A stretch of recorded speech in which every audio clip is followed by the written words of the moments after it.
E aí galera, sejam bem-vindos aqui a mais uma aula e hoje vamos falar sobre frações, tá?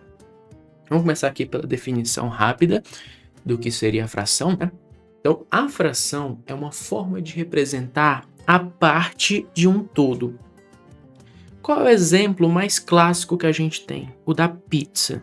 Aqui eu tenho 1/8 ou então 1/8, né? A gente tem várias formas de chamar isso aqui. Mas o que é que significa isso? Significa uma parte de 8. Ou seja, se eu fosse desenhar, eu poderia dizer que isso é equivalente. Já desenhei 4 pedaços. Aqui assim, ó. Low, low. Pronto. Então, se eu tenho 1/8, eu tenho um pedaço de 8. Essa é a parte básica. A parte que tudo bem, você não tem que se preocupar. É só isso, tá? Beleza? Porque aqui eu só tô apresentando depois que a gente evolui mais nesse conteúdo, mas... Agora, outra coisa que talvez você não conheça, a classificação das frações.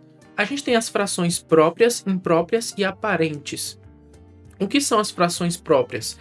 Toda vez que você se deparar com a seguinte situação, isso aqui a gente chama de denominador. Denominador.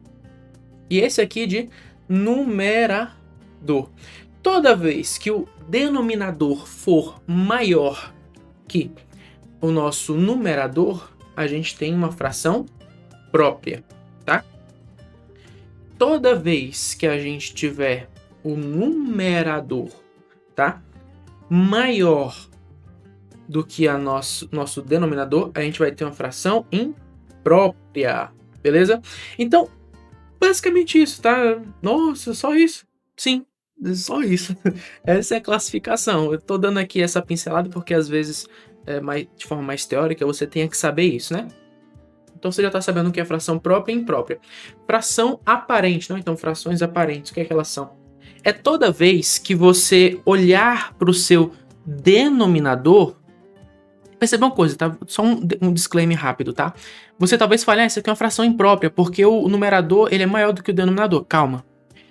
Toda vez que você fizer essa análise, analise uma segunda coisa para ter certeza que é uma fração imprópria. Vamos lá, a gente sabe que o numerador, o 8, é maior do que o 4. Porém, se a gente olhar no nosso denominador, vocês concordam comigo que o 8 é um múltiplo do nosso denominador? Sim, né? Então isso aqui é uma fração aparente, ou seja, fração aparente é toda fração onde o numerador é um múltiplo do denominador. Então, se fosse 8, tá válido. Se fosse 16, também ainda tá válido. Então, isso é fração aparente. Cuidado. É muito fácil confundir fração imprópria ou fração aparente se você não lembrar desses detalhes, tá? Não é só analisar se o número de cima é o maior. Olha também se o número de cima, né, que é o numerador, ele não é um múltiplo do denominador. Bem, agora a gente passa para frações equivalentes. O que são frações equivalentes? Frações iguais. Então, por exemplo, eu tenho 2/5. Eu posso dizer que 2/5 é totalmente igual a 4/10. Mas como é que eu sei disso?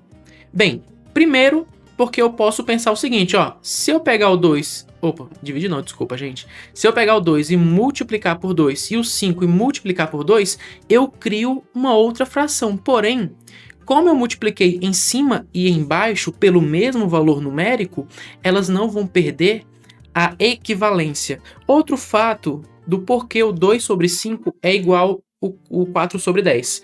Se você dividir 2 por 5, né, você vai ter o mesmo resultado do que 4 dividido por 10. Ou seja, se eu pegar o 5, ou o 2 e dividir por 5, eu vou ter 0,4. Essa é a resposta. Se eu pegar o 4 e dividir por 10, que já é mais fácil, né, de visualizar isso, eu também sei que é 0,4, tá? E eu dei uma confundida legal agora, mas 0,4, certo? Então, percebam que é basicamente isso, não tem muito segredo, cara. Fração equivalente são frações iguais. Como é que eu posso conseguir uma fração equivalente? Pega em cima e embaixo, multiplica pelo mesmo valor numérico, ou então divide. Se você dividir, você está simplificando, vamos dizer assim, né? Ó, eu tenho 10/4, por exemplo. Se eu dividir por 2 em cima e embaixo, aqui vai ficar 5 e aqui vai ficar 2. simplifiquei, deixei a fração menor. Talvez em alguns momentos no seu cálculo isso aqui seja uma ferramenta interessante para facilitar a sua vida. Por fim, a gente tem as frações mistas. Como é que elas se representam? Eu tenho uma parte inteira, ou seja, eu tenho 3 inteiros, e aqui eu tenho 2 quartos. 3 inteiros e 2 quartos. Aí, se aparecer isso, como é que eu resolvo? Detalhe importante, tá? Que eu deixei passar, desculpa, gente. Mas o 3, ele fica mais ou menos bem no meio, tá? Aqui do nosso símbolo aqui, da nossa barra da divisão, certo? Da nossa fração. Ele sempre fica bem no meio, ele não fica assim em cima, perto do 2, como se estivesse multiplicando. É bem no meio, eu errei aqui. Mas aí como é que a gente faz para resolver? Você pega a parte inteira, multiplica pelo denominador e soma com o nosso numerador. Então fica assim, ó, 3 vezes 4 mais 2. Então, 4, né? O 4 se repete, tá? O denominador, ele continua sendo o mesmo. Então repete aqui. Então 3 vezes 4 vai dar 12, mais 2 sobre 4. Então isso aqui vai ser igual a 14 sobre 4. Pronto! Não tem mais o que fazer, cara. Você acabou com a questão. Simples, fácil, direto, sem problemas, tá? Então, é isso que eu quero que vocês pensem, tá? Toda vez que vocês estiverem fazendo esse exercício, façam dessa forma, tá? Sigam esse passo a passo para resolver fração mista que vocês não vão ter dificuldade. Então é isso, gente. Espero que vocês tenham gostado da aula. Se você gostou, deixe seu like, se inscreve para ver as próximas aulas. Se quiser, use os comentários aqui de baixo para deixar sua dúvida, compartilhar alguma coisa, complementar, fica à vontade. Nossos comentários aqui são um fórum para a galera.